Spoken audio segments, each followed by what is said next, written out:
bueno, ya estoy en línea y con Colombia, si no digo mal, ya vamos a averiguar con qué lugar exactamente estamos conectando. Con Sebastián. Sebastián, buenos días, ¿me escuchás? Buenos días, Gustavo. Buenos días para todos y todas. ¿Me escuchan bien? Te escuchamos bien y hasta me pareció escuchar un ruido de pájaros, ¿puede ser? ¿O fue un...? Sí, Qué bueno. probablemente. Bueno, Sebastián, ¿dónde estás exactamente? En este momento estoy en Manizales, Colombia. Ajá. Bueno, Y me gustaría que nos ubiques, qué lugar en el oeste de Colombia, en el norte, en la cordillera. Bueno, te escuchamos. en el eje cafetero de Colombia. Ajá. Y en la zona en Colombia, la cordillera que nace por allá, se divide en tres partes acá, o se une en tres partes. Está la cordillera oriental, la occidental y la central. Y en este momento estoy en la parte central de la cordillera. Muy bien. ¿En un pueblo? ¿Es una ciudad? ¿Es un...? En este momento es un pueblito muy chiquitito que durante la cuarentena acá flexibilizaron un poquitito en algunos, igual que por allá, en algunos departamentos o provincias más pequeñas donde no había muchos casos, flexibilizaron un poquitito y, y después de que la cuarentena me agarró en otro sitio, en la casa de mis suegros, Bien, nos vinimos para acá, a este pueblito. muy bien.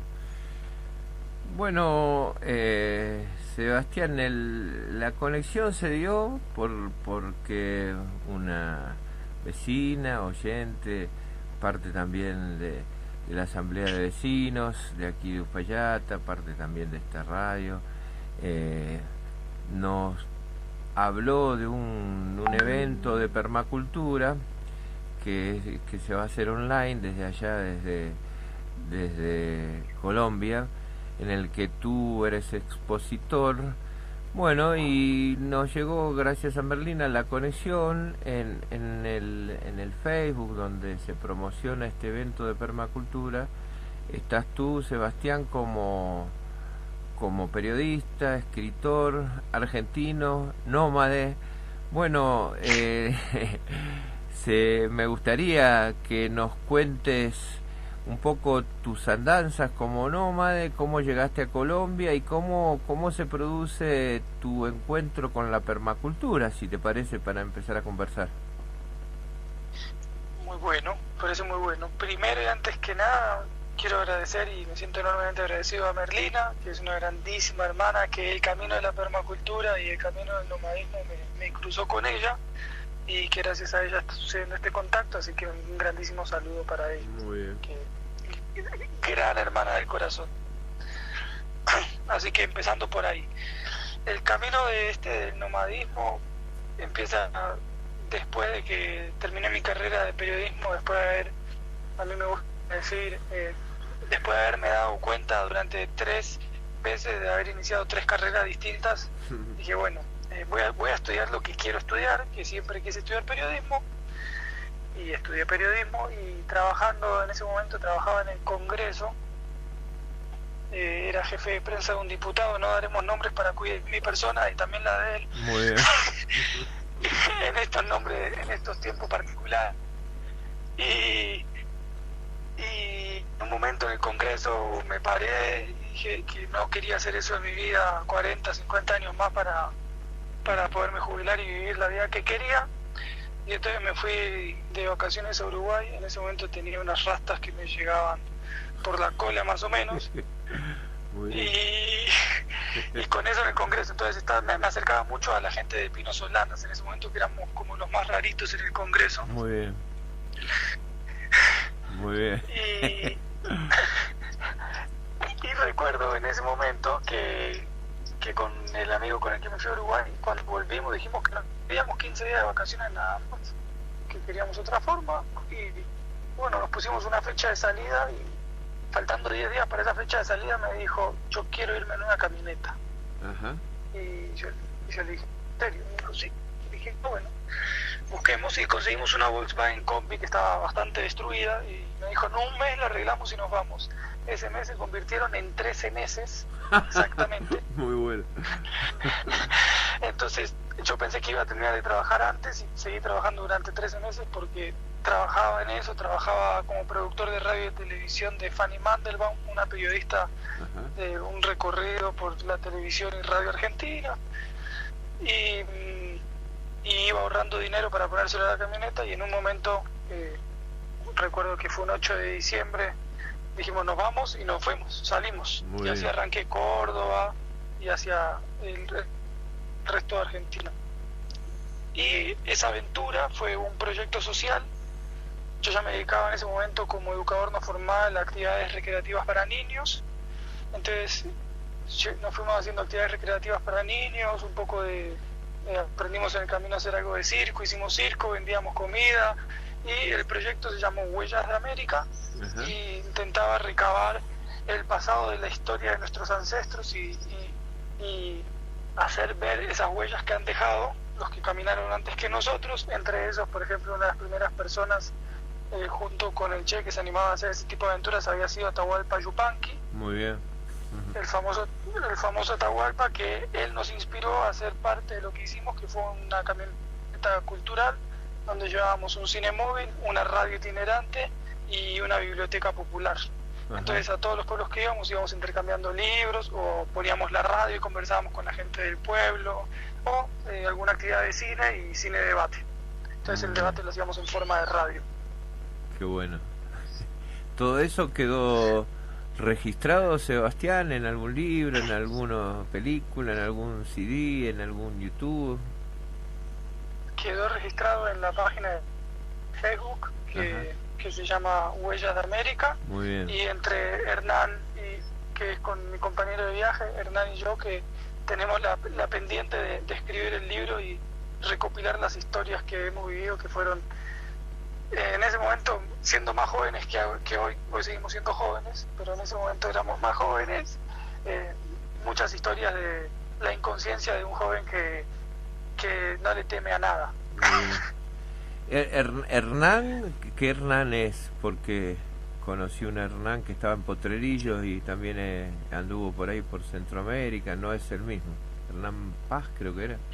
No No es el mismo. Ok, listo. Bueno, siga, ¿cómo tenemos que llegar a la permacultura? Dale. No, y entonces, bueno, arrancamos a viajar y durante 2 años y medio casi que duró esa aventura en camioneta. En ese recorrido, primero me acerqué a algo que siempre me había sentido llamado y en Buenos Aires era muy difícil para mí acercarme o llegar, que era las culturas indígenas o el conocimiento ancestral. Entonces conocí descendientes de los Quilmes allá por Tucumán. Me acerqué mucho a la cultura aymara y a la cultura quechua en el norte argentino y un poco en Bolivia, cuando vi en Bolivia, en Perú. Entonces ahí empecé a acercarme un poco a esas tradiciones y naturalmente empezamos a hacer cosas en el campo, en la agricultura, y un día, en una de esas tantas mañanas bien madrugadas en el campo, allá también en una radio comunitaria en la frontera, en La Quiaca, que vivimos más de un mes, un amigo que tenía una radio comunitaria que se llama Pachacuti nos contó sobre la permacultura. Y nosotros dijimos, ¿y qué es eso? Y empezamos a ver de qué se trataba.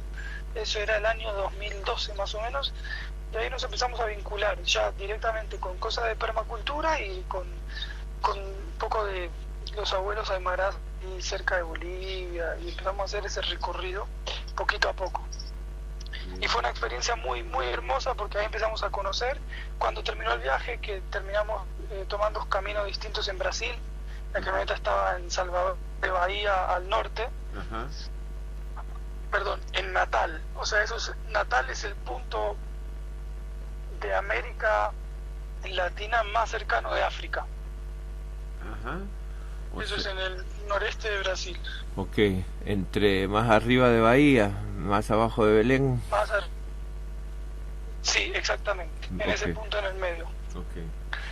Y ahí nos tomamos la decisión de que de que después de 2 años de convivir en esa camioneta, que fuimos 2 personas inicialmente, nunca fuimos, o sea, solamente salimos 2.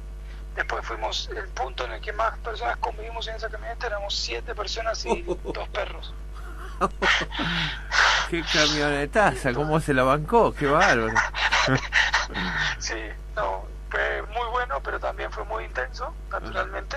Me imagino. Y entonces, después de un tiempo nos miramos y dijimos, bueno, que estaba bueno un poquito de individualidad, pero no desde la individualidad del egoísmo, sino la necesidad de cada uno ver qué había pasado en esos 2 años. Ajá. Y ahí yo emprendí viaje de regreso a Argentina, a dedo, con una infección en el brazo tremenda, que me sacaron una larva de mosca del brazo, detalle nota color.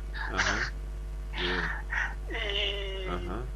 Y llegué a Buenos Aires, me la sacaron, y ahí tomé mi primer curso de diseño en permacultura. Ajá. Y ahí me pegué a la permacultura y empecé a hacer nomadismo con permacultura. Bien. Y justamente encontré lo que necesitaba, que era un instituto de permacultura latinoamericano, que era un instituto de permacultura nómada hacía 8 años. Entonces me pegué y empecé a trabajar para ese instituto. Y seguí viajando. Ajá. Diga. Representando el instituto. Ok. Ajá. ¿Y cómo es esto de...? Porque, nada, se me ocurre... Y ahí, bueno, por ejemplo, por lo poco que conozco, permacultura tiene varias áreas, la construcción, pero también la digamos, la siembra, corregime, ¿no? Pero bueno, por lo que me pareció escuchar o me imaginé, decime vos si es mi imaginación, ¿echaste raíces ahí en Colombia? ¿Hablaste de suegro o sigue tu vida nómade? Eché raíces, un poquitito de raíces eché acá en Colombia. ¿Una colombiana quizás? Una colombiana muy bien, chiquitita de 15 meses. Uy, qué bueno, felicitación. Gracias, acá me está mirando. Muy bien. Hola, mi amor. ¿Esto está incluido en la permacultura? Sí, claro. Es el principio fundamental. Cómo lograr una cultura permanente. Muy bien, muy bueno. O sea, es fundamental. Muy bien, buenísimo. ¿Y pensás que tu vida nómade llegó a su fin o pensás que pueden levantar también, digamos, los bártulos y seguir camino ya en familia, digamos, entre 3? Yo creo que voy a serte muy sincero con las dos, porque tengo 2 respuestas. La primera es, fui nómada, me establecí en muchos lugares en diferentes momentos y en diferentes oportunidades y en diferentes circunstancias. Hoy, después de casi 10 años de estar soñando con tener un territorio o una tierra, llegó una tierra. Entonces un punto, creo que el primer punto no es que para mí el nomadismo se terminó, sino que todavía no empezó. Y a lo que voy es, qué bueno sería para mí poder tener un lugar al que regresar cuando quiera regresar. Y durante 10 años no lo tenía. Entonces, hoy quiero poderme mover y saber que puedo regresar a un lugar donde me sienta que tengo la comodidad personal, que no es mucha la que necesito, pero sí la tranquilidad personal de poder llegar y estar tranquilo. Pero realmente creo que el nomadismo, dado el contexto global en el que estamos, creo que influye mucho más el contexto global que la decisión personal o propia que pueda tomar hoy. Porque creo que las condiciones para viajar y moverse van a ser muy diferentes a las que cuando yo salí. Y ese contexto creo que es mucho más complejo. O sea, sé muchos amigos viajeros que les tocó en cualquier otro lugar y bueno, ahí está el desafío también, el riesgo que se corre de alguna manera. Nadie esperaba esto, imagino. Entonces creo que factor limitante nace primeramente de ahí, de las condiciones actuales. Ok, del contexto que estamos viviendo. No, lo que me surgía, y quizás también porque estos días acá en Argentina hay un tema y estamos tratando de abordar, tanto en Mendoza, hace unos años insisten con el tema matriz productiva, y ahora el tema de la matriz productiva está también ahí en debate en el litoral, con el tema Vicentín, el modelo agrario, la agricultura familiar o el agronegocio. Y no, lo que me surgía la pregunta porque el nomadismo de alguna forma se me ocurre que ha sido o es levantar las raíces, no tener raíces fijas, y la idea de conseguir una tierra, ya la cultura de la agricultura, digamos, la cultura de la siembra, ya tiene una vinculación con las raíces. ¿Cómo ves el tema de las raíces? ¿Tiene alguna relación con lo que hablamos? Tiene toda relación, pero los primeros nómadas, los primeros y muchas comunidades indígenas que fueron nómadas, como los Selknam en el sur o los mapuches por esas zonas, se movían de acuerdo a la caza. Okay. Entonces eran cazadores, recolectores. Okay. Entonces que la agricultura y el nomadismo siempre estuvieron de la mano de alguna manera. Okay. El nomadismo nace a partir de la necesidad de comer. Y para mí el desafío más grande durante estos 10 años, siendo muy sincero en esta respuesta, es que el nomadismo más difícil, la parte más difícil del nomadismo para mí fue el tema de la alimentación. O sea, sabemos, o mejor dicho, en mi parte sé que la alimentación en todo el contexto por el cual he caminado ha sido una alimentación de subsistencia, dadas las condiciones, pero no es la alimentación que sé que puedo tener o ofrecer si tengo una tierra donde puedo sentarme a producir. Okay. O puedo pararme y ponerme a prepararla. La calidad de la comida es muy distinta a ir uno y comprar un tomate que desconocemos el origen real y la cadena de consumo que tiene detrás o productiva, que encarece el precio real y donde el que pierde es el agricultor y gana el que está en el medio y el que llega a última escala. Entonces uno paga un sobreprecio tremendo.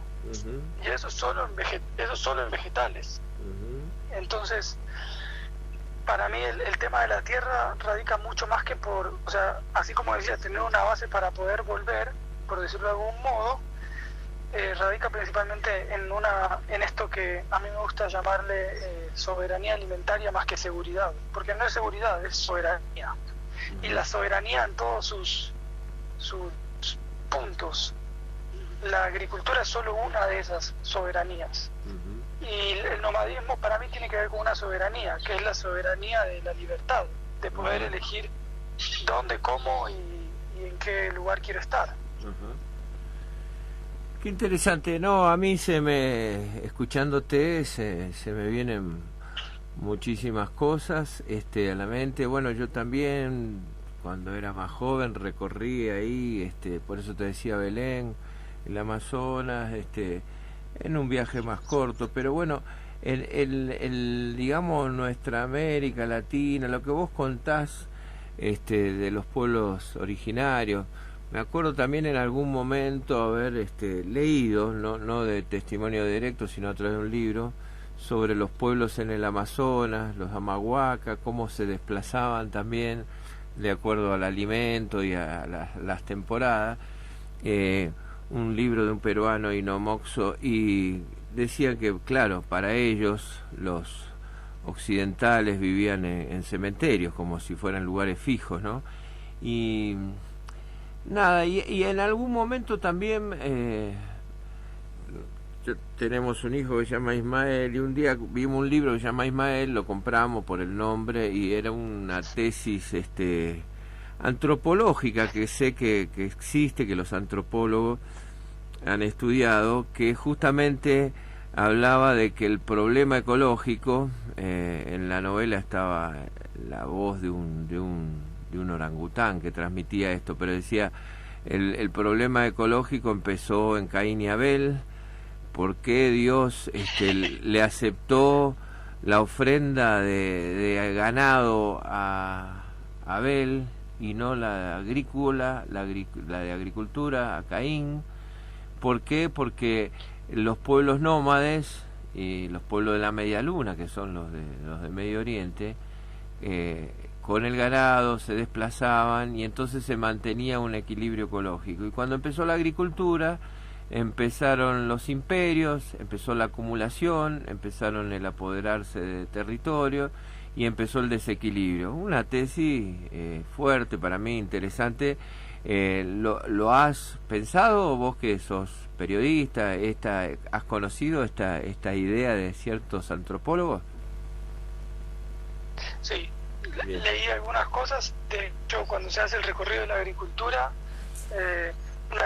tiene una transformación muy grande, de pasar de ser una sociedad de cazadores recolectores a una sociedad establecida. Cuando se establece y empieza la selección de semillas también, y aquí hay un libro que ahora no recuerdo el nombre, que también habla de esto de la selección de semillas. Que antes la selección de las semillas era una selección natural que hacía la naturaleza propia, y el ser humano empezó a seleccionar las semillas consciente o inconscientemente para poder tener alimentos y en caso de trasladarse o moverse, tener la base alimentaria que se acostumbraban. Y ahí también empieza la costumbre o lo dogmático de las semillas y la base alimentaria en cada lugar. Hay un libro, ese sí recuerdo el nombre, ese libro se llama... ahora voy a hacer memoria cuando lo empiece a comentar, que es un libro sobre una mujer que fue vegana y tantos de años, y ella empieza a narrar su historia de cómo ella, antes de que el veganismo sea lo que es hoy, era muy difícil saber cómo alimentarse y las opciones eran mucho más limitadas. Entonces, que gracias a sus opciones limitadas tuvo un montón de enfermedades, que pudo salir adelante y hoy escribir ese libro. Y entonces ella dice que en realidad tanto la agricultura como la ganadería tiene una inteligencia colectiva en sí misma, y que lo que genera es que para que el trigo, por ejemplo, sea un cultivo que se consume como pan o como en diferentes formas en todo el mundo, tuvo que haber tenido una inteligencia para que esa semilla se expanda por todo el mundo y de alguna manera pueda ser consumida en todas partes. Y bueno, después entra la mano del hombre a hacer sus estragos de alguna manera, pero con la intención siempre de que elegir la mejor semilla para poder tener mayor abundancia de alimentos. Y ahí también creo que de alguna manera esto que tú decías coincidentemente nace el concepto de abundancia, ¿no? Este concepto de acumulación: guardemos granos para la época de seca, guardemos granos para la época de lluvia donde no se puede sembrar y demás. Bien. Llegó acá la Peque, cuidado, amor, chico. Muy bien. Perdón. Bienvenida. Bienvenida al aire de la radio también, porque la escuchamos recién. No, interesante. En algún momento también algún antropólogo hablaba de que al final el humano también está al servicio a veces de la expansión de las semillas, como contaba de esta señora, ¿no? O sea, al servicio también del reino vegetal, quizá inconscientemente. Ahí bueno,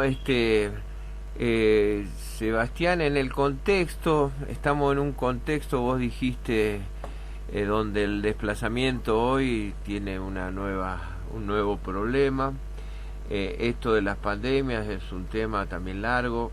El tema que a mí me interesaría hoy concreto, ya para ver tu opinión, o sea, hoy la gente está amontonada en las ciudades, lo que hay es un avance de la tecnología, se habla del 5G, yo escuché ahí también hablar de Colombia, de que el 5G ya está llegando a Colombia, que iba a haber sensores para ver la temperatura de los cuerpos, etcétera, etcétera. Digamos, Hay hasta mucha gente con temor al 5G por lo que puede provocar en la salud. Escuchábamos ayer tecnologías nuevas en el agro, robótica, Bill Gates que desembarca en la Argentina. Eh, sí, un montón de cosas de conectividad que a mí me hacen pensar que mucha gente admira, porque por otro lado es increíble estos avances de la tecnología, la ciencia, incluyendo los organismos genéticamente modificados. Ayer leía una investigación como, bueno, vas a tener problemas de mucha sequía, bueno, vamos a fabricar una vaca que se adapte más a la sequía, o un trigo que responda mejor, o un maíz. Bueno, es asombroso, es hasta por momentos angustiante, porque viene de la mano de capitales del norte, de finanzas, y bueno, y acá está, digamos, el debate. Después tengo una charla con alguien de las ligas agrarias. Bueno, y la permacultura en todo esto, ¿qué tiene para decir? Te escucho. Eh, yo soy antes creía mucho más en lo combativo y en ir y por el cuerpo. Hoy estoy en una visión donde eh, creo que partimos desde nuestro propio ejemplo y de nuestra propia acción. Por eso decía esto de lo del nomadismo, ¿no? O sea, creo que las condiciones hoy para trasladarse son muchísimo, hoy y de acá para adelante, son muchísimo más complejas para los que no quieren o los que no queremos. Porque me incluyo, porque yo no, los que no queremos exponernos no solo a este bicho, si para los que creemos en el bicho, y para los que no creemos en el bicho, no solo a esta nueva... yo creo que el miedo más grande que tenemos son dos. El problema más grande que tenemos son dos. Uno es el miedo y el otro es la apatía. Okay. Yo no sé si el 5G hace daño o no hace daño, pero sí recuerdo a mi abuelo, que él era radiestesista. Ajá. Y se dedicaba a la geobiología, entre otras cosas, una tecnología ancestral muy buena. Ajá. Que él habla que sobre el planeta Tierra hay un campo electromagnético que tiene una influencia sobre nuestra calidad de vida y nuestras posibilidades de estar sanos o no. Ajá. Y en ese sentido creo que la pregunta no sería si el 5G nos afecta o no nos afecta. La pregunta es si es necesario o no es necesario. Y yo considero que para la sociedad civil, es decir, para todos nosotros, el 5G no es necesario. Creo que el 3G, hasta el 4G, que yo no tengo 4G, mi teléfono le da hasta el 3G, yo creo que es más que suficiente. Ahora la pregunta es si es necesario. Y para mí no es necesario. Entonces, si no es necesario, entonces ¿por qué está sucediendo y por qué está existiendo? Y siempre lo que yo he prestado atención a lo largo de los movimientos de la humanidad es que cuando toda la humanidad va en una dirección, el camino correcto, seguro, es hacia el otro lado. Seguro. Pues en la mayoría de las veces, después de mucho tiempo, el tiempo termina dando la razón. Vos mirás, empezó la revolución industrial. La revolución industrial cambió todo, mejoró nuestra calidad de vida y un montón de cosas, trajo un montón de ventajas.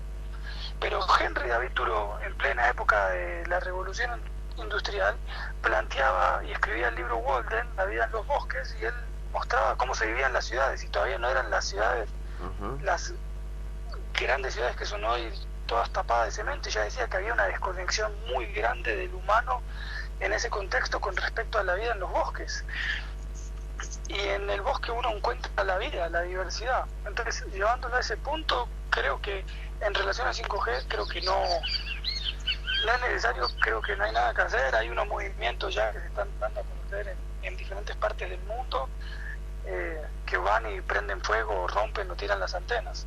Si me preguntas si eso está bien o no, yo no lo sé. Lo que sí sé es que el 5G es solo una punta más de lo que significa esto de la agricultura industrializada, que nos hacen o nos quieren hacer creer, igual que las industrias y lo industrial, nos quieren hacer creer que vivimos y dependemos y necesitamos de eso. Para mí todo esto que está pasando en todas partes, lo que nos está invitando es a empezar a denotar que va a haber dos líneas o dos formas muy claras de vivir. Yo hace muchos años, cuando estaba todavía Chávez de presidente y yo estaba viajando por América, dije que Venezuela estaba adelantada entre 10 y 15 años al resto del mundo. Y todos me tildaron de loco.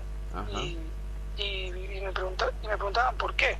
¿Y por qué? Porque Venezuela tranquilamente está adelantada a una situación que se va a vivir en muchos países y que es necesaria, que es el decrecimiento. La diferencia es cómo se hace ese decrecimiento, es decir, estamos en un vuelo, en un globo aerostático volando a mucha velocidad hace mucho tiempo. Este bicho lo que nos está haciendo es empezar a hacernos caer un poco en una realidad, y esa realidad puede ser hacernos creer que vamos a seguir subiendo o que tenemos que aterrizar. La manera es o cómo vamos a seguir subiendo o cómo vamos a aterrizar.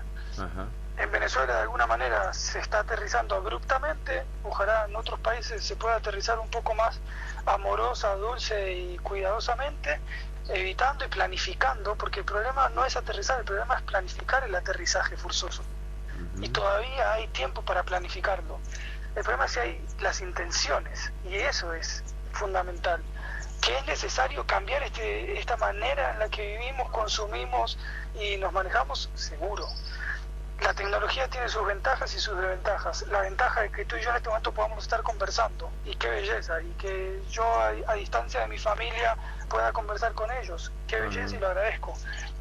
Nos acerca a la misma vez que nos distancia de lo cercano. Y eso es una paradoja de nuestros tiempos. Entonces, para mí, el tema de la agricultura a gran escala y demás tiene que ver. El otro día con una persona acá en Colombia me decía que Argentina es un país prodigioso porque tiene grandes pampas y grandes extensiones de tierra plana para poder producir buena cantidad y a gran escala. Y yo la pregunta que le hice y le dije es, sí, pero hay que ver las consecuencias que hay detrás de eso y cuánto de eso en verdad llega a la población. En el mundo, y así nos quieran hacer ver lo contrario, todavía vivimos más sobre la agricultura familiar que sobre la agricultura industrial. La agricultura industrial está enfocada en el proceso industrial, en darle de comer a cerdos. La soja que se ve en Argentina es supuestamente para darle de comer a cerdos, que esos cerdos después van a ser utilizados para hacer alimentos para un montón de alimento humano o para un montón de otro tipo de cosas. Entonces es toda una cadena productiva desde la agricultura hacia el consumo de otras cosas, y ahí para mí es donde tenemos que cambiar esas cosas. Y ahí hay una frase muy grande que me la enseñó Mahatma Gandhi, que decía: yo no estoy en contra de nada sino a favor de. Entonces yo no estoy ni en contra del 5G ni en contra de las otras formas. Estoy a favor de la vida, estoy a favor del cuidado consciente, estoy a favor de las relaciones sanas, estoy a favor de que podamos movernos libre y transitoriamente por donde querramos. Para mí es muy llamativo que en esto, y esto es un llamado entre nosotros de alguna manera, pero o sea, Argentina como país yo lo extraño muchísimo porque son mis raíces y ahí nací y demás, pero el otro día estábamos en una conversación donde mucha gente ahora se quiere escapar hacia la ciudad, de la ciudad hacia el campo. Y eso es una transición, estamos en esa transición, estamos empezando a entender y a comprender cómo podemos, cómo hacerlo. Y la manera de hacerlo no es el sálvese quien pueda, es salvémonos todos juntos. Bien. Y eso es el secreto para llegar a una tierra, eso es el secreto para llegar a cualquier lugar. Y eso es el secreto para empezar a aterrizar, porque si no, cada uno se tira en paracaídas. Y eso haciendo referencia a la analogía de lo del globo. Estamos en un momento muy fuerte a nivel global y a nivel nacional. Bien. Pero ¿cómo lo vamos a hacer? Juntos. Y dale, si quieres, No, te paso ahí que... te escucho perfectamente y no, me resulta interesante justamente lo último que decías de cuánta gente va tomando conciencia, y más con la pandemia esta de lo que significan las grandes urbes, y la imagen del amontonamiento que vos diste de la camioneta, como también una necesidad que te surge espontáneamente de tu interior de buscar un espacio, no porque uno no ame a las demás personas, pero sí necesitamos espacio. Y este problema con las grandes urbes, estos días de distintas voces se empezó a escuchar la posibilidad de hacer proyectos de creación de pueblos nuevos en la Argentina. Para mí una alegría, y eso en lo personal me parece que sí tiene futuro, ¿no? Digamos, una nueva demografía. Si eso estuviera apoyado también desde políticas públicas, bueno, me parece que ahí puede haber algo interesante. El otro día, Sebastián, escuchábamos desde México, que nos mandan también audios. Dussel hablaba con Silvia Ribeiro de un grupo ETC, y ella decía exactamente lo que vos decías. Es una mentira que hoy dependemos de la agricultura industrial. Todavía, decía ella, el 70% de la producción está en manos de la agricultura familiar. Y Dussel le planteaba, después de la elaboración de toda su vida de este hombre, que el tema de los alimentos es parte, hoy es necesaria una ética de la vida, de cuidado de la fuente de la vida, y que se contrapone con la lógica del lucro, y que la industria alimenticia, esta agroindustria, tiene que ver con esa lógica. Y entonces yo estoy haciendo esa pregunta también.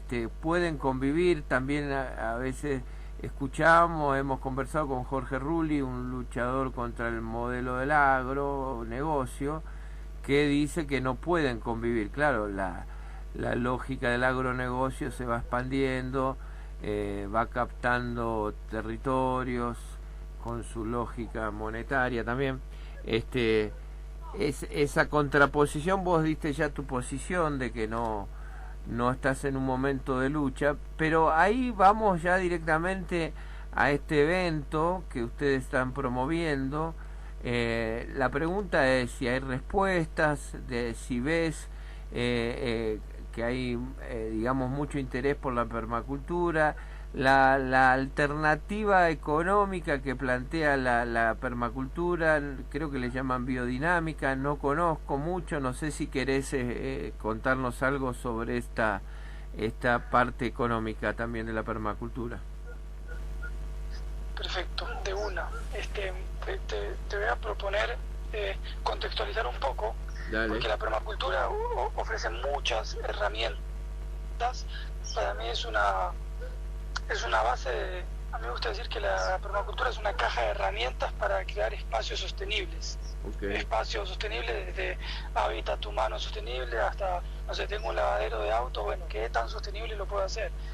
Y ojo, que uno de los creadores del concepto de la permacultura, que tiene base en la naturaleza, base en los pueblos originarios, él planteó y decía que cuando la palabra sustentable esté en boca de todos, la permacultura y los permacultores tendríamos que ya estar desarrollando iniciativas que hablen y existan desde la regeneración, porque ser sostenibles cuando llegue esa palabra a todos iba a ser tarde. Y eso marca un principio de camino, de tener una visión a largo plazo, que es una visión que nos enseñaron nuestros ancestrales antiguos de nuestras tierras, de toda la Avia Yala. Y es tener un pensamiento a 7 generaciones. Bien. Y en la sociedad de consumo que vivimos hoy, ese pensamiento está a 1000 y poquito más. Entonces, como bien decías, el cuidado ético o el cuidado, recién la permacultura tiene como 3 principios base muy claros, que son el cuidado de las personas, el cuidado de la tierra y la repartición equitativa de los excedentes. Que eso no quiere decir igualitaria, sino equitativa, con una parte que durante mucho tiempo yo negué y después la entendí, y es con un límite a la producción y un límite al consumo. Y cuando se pone límite, a mí que no me gusta que me pongan límites, me hacía mucho ruido, y realmente se entiende que los límites al consumo de la población es tener una proyección de si tengo un área de 500 metros, de 1 hectárea o de 6 hectáreas, bueno, ¿cuál es mi capacidad de producción? ¿Cuál es mi capacidad de población en una proyección a tanto tiempo? Ajá. Y cuánta puedo producir ahí para que la gente pueda consumir de alimentos. A eso se refiere con límite al consumo y límite a la población, para lograr una buena repartición. Esos son esos 3 principios. Y tiene 7 grandes campos de acción, que como bien decías al inicio de la entrevista, está la construcción natural o la bioconstrucción, la agricultura o el manejo de la tierra, las tecnologías alternativas, apropiadas y apropiables, que es muy distinto a lo alternativo, la economía o economía alternativa, o como le puse en este caso del pétalo que vamos a trabajar este fin de semana, bioeconomía, uh-huh. que es la economía pero con la vida en el centro, uh-huh. La educación alternativa, educación y cultura y conceptos alternativos donde podamos coexistir, la toma de decisiones o la soberanía sobre nuestra tierra y aprender a tomar y organizarnos desde otro lugar en nuestro territorio. Y creo que no me queda, no sé cuántos dije, pero me está faltando uno, creo.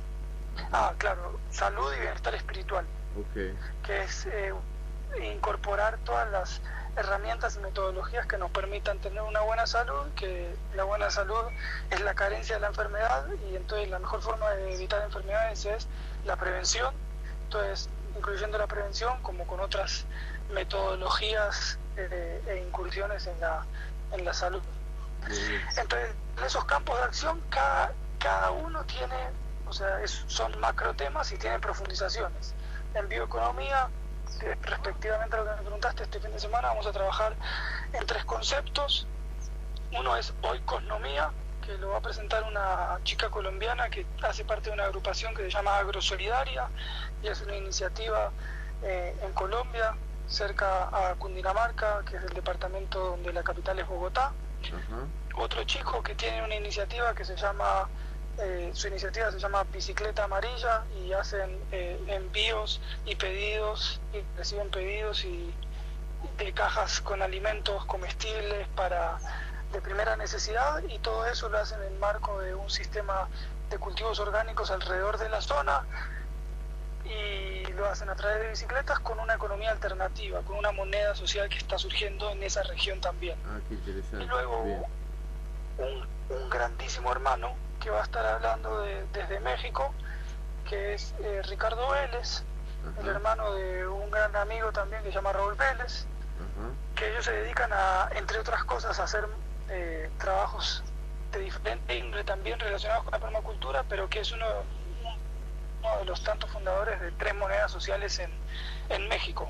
Entonces va a contar un poco sobre ese tema. Y hay un invitado sorpresa que se llama Felipe Leal, que tiene una iniciativa global, que eso es algo muy interesante, de plantear un sistema económico alternativo y distinto, que no sea ni el Bitcoin ni nada de eso, sino que sea una moneda que pueda funcionar de otra manera. También va a compartir algo de eso. Muy bien. Muy bien. Bueno, me das una alegría, Sebastián, porque hace años ya, desde la crisis del 2000, que me interesa y promuevo las alternativas financieras, las monedas alternativas no convertibles. Así que bueno que en este evento se va a hablar de eso, de alternativas bien concretas, monedas locales, sociales, y que ya están funcionando, como vos me decís, en distintos lugares. Llevamos bastante de charla. La intención entonces ahora, para ir cerrando, Sebastián, podemos seguir otros días conversando, si te parece, porque la verdad que es apasionante. Y bueno, ¿cómo acceder a este evento a través de Zoom? Bueno, explícanos cómo es el sábado, a qué hora, cómo se puede conectar la gente, ya concretamente para el que le interese. Bien, de una, perfecto. El evento se llama Espejo, que significa Encuentro Social de Permacultura Joven. en realidad es un evento que se hace presencial y que, dadas las circunstancias, elegimos hacerlo online cada luna llena. Empezamos la luna llena anterior con el pétalo de salud y bienestar espiritual. Esta luna es con el pétalo de economía. Es a las 4 horas Colombia, a las 6 horas Argentina de la tarde. Okay. Alineados con la luna. Tiene una duración aproximadamente entre 3 y 4 horas, obviamente con un descanso y algún tipo de juego o actividad recreativa para descansar un poquito la mente en este tiempo de virtualidades extremas. También hay que encontrar nuevas formas, así que van a haber juegos y cosas como para uno poder descomprimir y estirar los músculos para no quedarnos duros. La forma de inscripción es vía Zoom.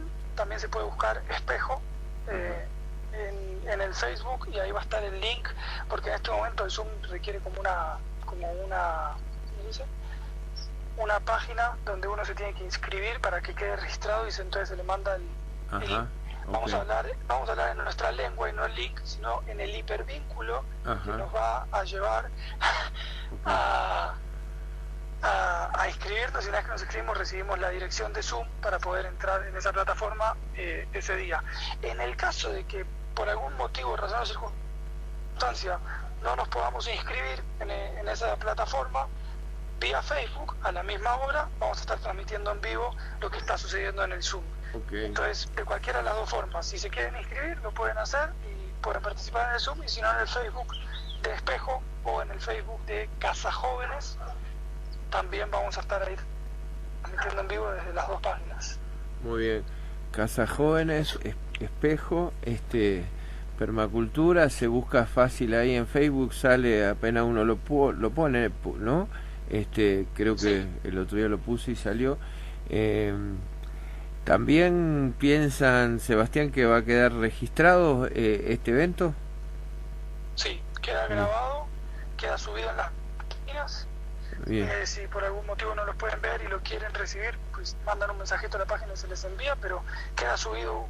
Una vez que emite un video en el Facebook, queda pegado, queda expuesto. Buenísimo. Muy bien.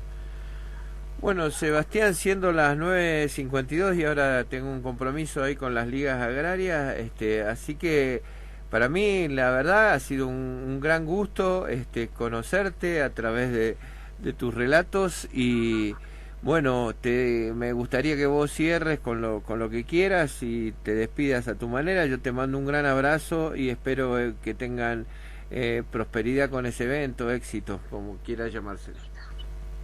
Muchísimas gracias por la oportunidad, hermoso compartir, hermoso conversar un rato. Gracias por el espacio, gracias de vuelta a ti, Gustavo, y a Merlina,